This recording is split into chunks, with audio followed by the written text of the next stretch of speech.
what's up everyone, Morey Croson here, and we have a brand new video for you today. It's going to be going over all the muscles that are needed in the upper body when it comes to throwing the football. Just want to make sure that you have a clear understanding of what needs to be strengthened in order to throw the ball further. I get a lot of people that reach out to me about that. And why I'm making this video though is because I'm just launching a new quarterback university that's going to go in depth into how to master your quarterback mechanics. I want to be able to promote that a little bit more. So that's really the main reason I think that this would be a great video to add into it. As always, if you like the information, go ahead and click the thumbs up down below. Subscribe to the channel if you haven't already. And if you have any questions, comments, anything like that, you can always leave those down below. We'll get to them as fast as we can, and we'll hop in the video right now.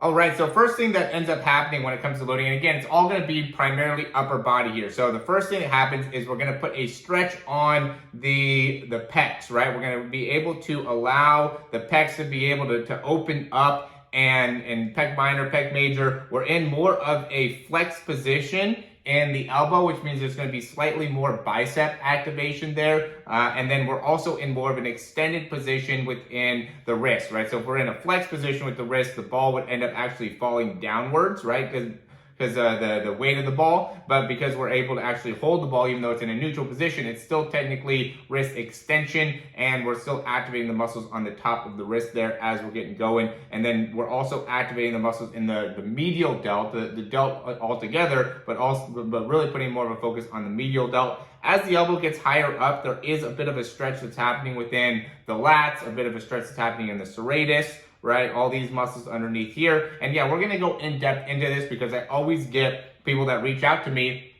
that are asking me what muscles do I need to strengthen to throw further, what workouts do I need to do to throw further. And there's really so many different parts of it, right? And there's also people that reach out to say, oh, I have a slap tear, or I had a slap tear, or I dislocated my shoulder, or I, this and that, and I need to be able to get on a strength training program and don't really know exactly what they need in order to get stronger, and all that goes into actually throwing the ball well. So hopefully this video gives a clear understanding that, one, you're gonna need a lot of building within a lot of different muscles in order to throw the ball further, and two, that we're gonna be able to give you exactly that by just being able to go over all the different muscles here as we go through. So next thing that ends up happening is obviously the elbow gets higher and higher, and as we're doing this, we're getting more into, I would say, a horizontal abduction within the pecs, right? Because now the pecs really are a big part of horizontal adduction, bringing those elbows in. Super important movement to be able to throw the ball well. And so as we're going and getting the elbow up and starting to rotate here within the shoulder, we're really putting a lot of stretch within the pec. And now we're starting to get some actual activation within the muscles in the rotator cuff, like the infraspinatus back here, the supraspinatus more up here. We're putting more stretch on the subscap,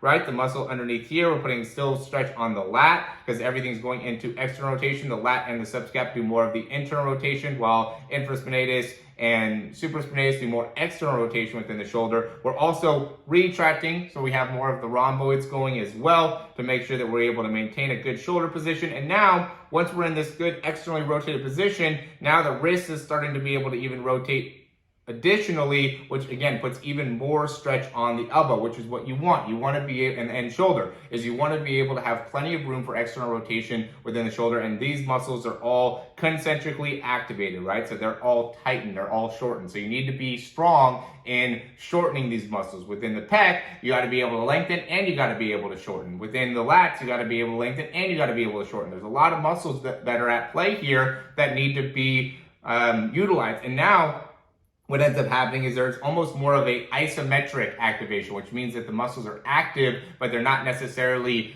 lengthening or shortening. So now it's more of an isometric activation within your rhomboids, within really all the muscles that are trying to maintain scapular stabilization, right? So it's important to be able to have overhead shoulder stabilization and scapular stabilization in order to throw the ball really well. Because a lot of times what I see is as people are coming around here, they lose that integrity within the scapula, and so it starts to come off to the side here. They don't have the serratus strength, they don't have the rhomboid strength, and so then the scapula starts to come off to the side, and now the pec automatically gets active way too early, and you're just not able to achieve the full ranges of internal rotation within the shoulder and really be able to activate all the muscles that are needed in order to throw the ball really well. Now, even for me, I could do a better job of getting horizontal adduction. I could do a better job of getting that elbow all the way through as I'm coming through. But what you want to do is just that. You want to drive that elbow through. That horizontal adduction is critical right here, and having the range of motion to be able to do that is super important. Again,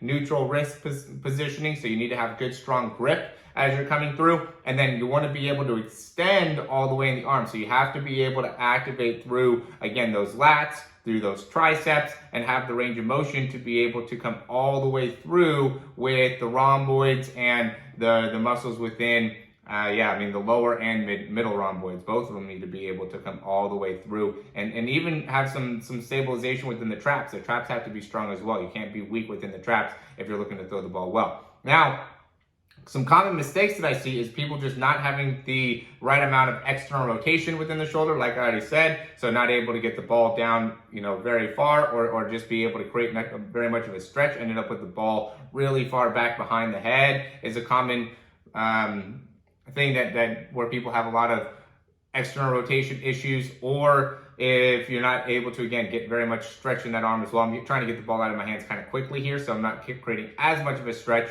But I think I can also work on my external rotation for sure. And then also internal rotation. So be able to come all the way through and get that pinky all the way up while extending through the elbow. So I'll also see that where people, as they're coming through, they lack the ability to create internal rotation while also extending the arm. The elbow stays kind of locked out. So now that ends up putting certain amounts of stress within the trap, and then it also puts a certain amount of stretch within the inside part of the shoulder. So, you could really self-diagnose yourself a lot of times with some of this stuff, and I'll get people all the time that will send me different questions about, oh, I'm feeling pain here, what do I need to do? And I can just send them some things or let them know what's happening, that's causing that pain. But a lot of these fixes are not just, do this exercise or do this stretch. It takes a full gamut of fixing your problem, right? If you have an issue, if you have, something, a leak in your system,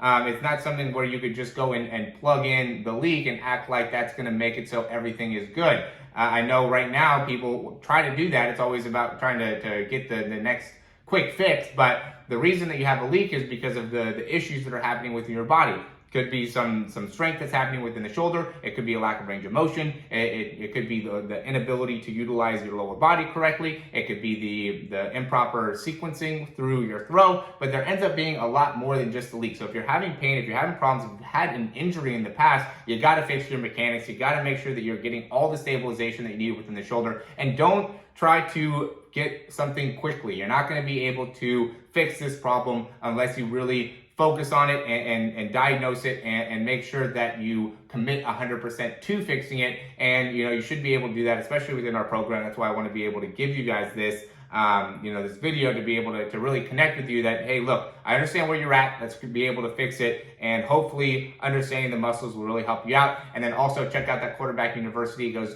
in depth into what your quarterback mechanics should be looking like in order to throw the ball really, really effectively as a quarterback. So as always, guys, thanks for watching the videos. I really, really appreciate it. The description has all the links that you'll need in order to either get in contact with me, get signed up for the Quarterback University, which I'm giving you guys for free for 3 days. I don't know how long I'm going to do that for, but we're going to have that in the link in the description down below in order to get signed up and set up through that. All right? As always, thanks for watching. We'll talk to you soon.